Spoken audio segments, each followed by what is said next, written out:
نحمدہ نصلی علی رسولہ الکریم اما بعد فاعوذ باللہ من الشیطان الرجیم بسم اللہ الرحمن الرحیم رب اشرح لی صدری ویسر لی امری واحلل عقدۃ من لسانی یفقہوا قولی رب یسر ولا تعسر وتمم بالخیر اللہم فقہنا فی الدین۔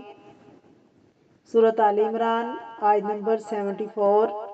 لفظی ترجمہ، روٹ ورڈ اور تفسیر۔ یختص وہ خاص کر لیتا ہے، خاص سواد روٹ ہے اس کا، اختص یختص، کسی چیز کے یا کسی گروہ کے بعض افراد کو دوسرے سے الگ کر کے ان کے ساتھ خصوصی برتاؤ کرنا۔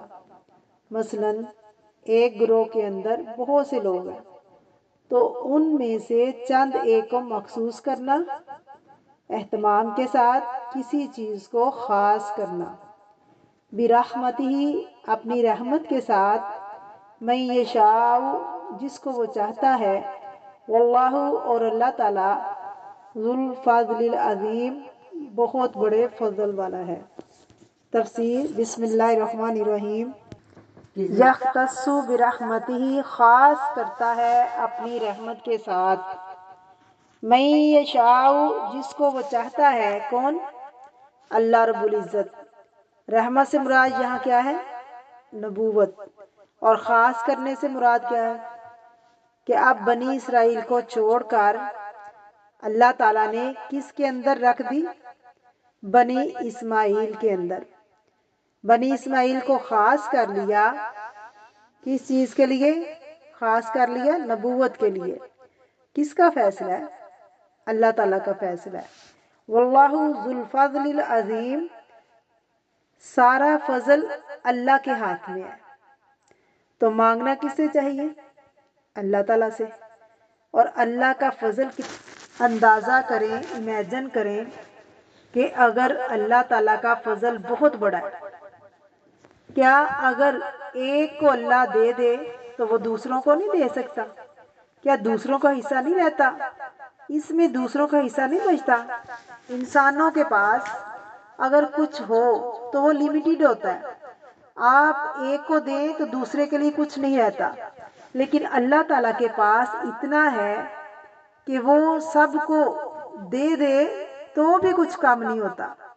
اللہ تعالیٰ فرماتا ہے کہ تمہارے پہلے اور تمہارے پچھلے، تمہارے جن و انس اگر ایک میدان میں کھڑے ہو جائیں، پھر وہ مجھ سے مانگنے لگے، پھر میں ان سب کو دے دوں جو انہوں نے سوال کیے، اس سے میرے پاس جو کچھ بھی ہے اس میں اتنی بھی کمی نہیں ہوتی کہ ایک سوئی کو سمندر کے پانی میں ڈال کر باہر نکالا گیا تو کتنا پانی آئے گا، کتنی کمی ہوگی؟ اتنی کمی بھی نہیں ہوتی۔ سارے انسان کوئی گن نہیں سکتا، جو کچھ اللہ سے مانگنا چاہے وہ مانگ لے، اللہ تعالیٰ سب کو دے بھی دے۔ جو کچھ ہر کسی نے مانگا، اللہ کے خزانے میں کچھ بھی کمی نہیں آئے گی۔ جتنی سوئی کو باہر نکالے تو کچھ تو کمی ہوتی ہے نا، لیکن اللہ کے خزانے میں اتنی بھی کمی نہیں آئے گی۔ اللہ سے مانگنا ہے، کسی اور سے نہیں۔ نہ کسی سے حسد کرنا چاہیے۔